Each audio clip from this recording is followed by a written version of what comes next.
Welcome to Parsimony, your comprehensive business management solution. In this tutorial, we'll explore the Company feature in the Accounting Master module of Parsimony. By the end of this video, you'll have a clear understanding of how to set up and manage company details in Parsimony.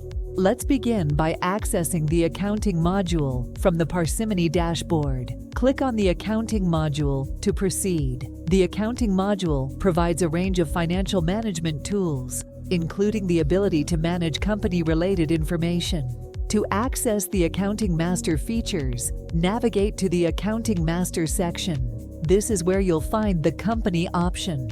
Click on the Company option to access the company settings in Parsimony. In the company list, you'll find a comprehensive overview of all the companies registered in Parsimony.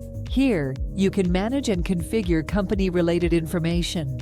To add a new company, click on the New button. In the company form, you'll need to provide essential details about the company. Start by entering the name of your company in the Company Name field. This should accurately reflect the name of your organization. Select the default currency for your company from the Default Currency field. This will be the currency used for all financial transactions within the company. Fill in the company's address details, including the street address, city, state, country, and postal code in the Company Address section. If applicable, enter the website address of your company in the Website field. Once you have provided all the necessary information, click on the Save button to create the new company in Parsimony. Congratulations! You have successfully added a new company to Parsimony. You will now see the newly created company listed in the company list. That's it. You've learned how to set up a new company in the Accounting Master module of Parsimony. Managing your company details is crucial for accurate financial reporting and analysis. Thank you for watching this tutorial. If you have any further questions or need assistance,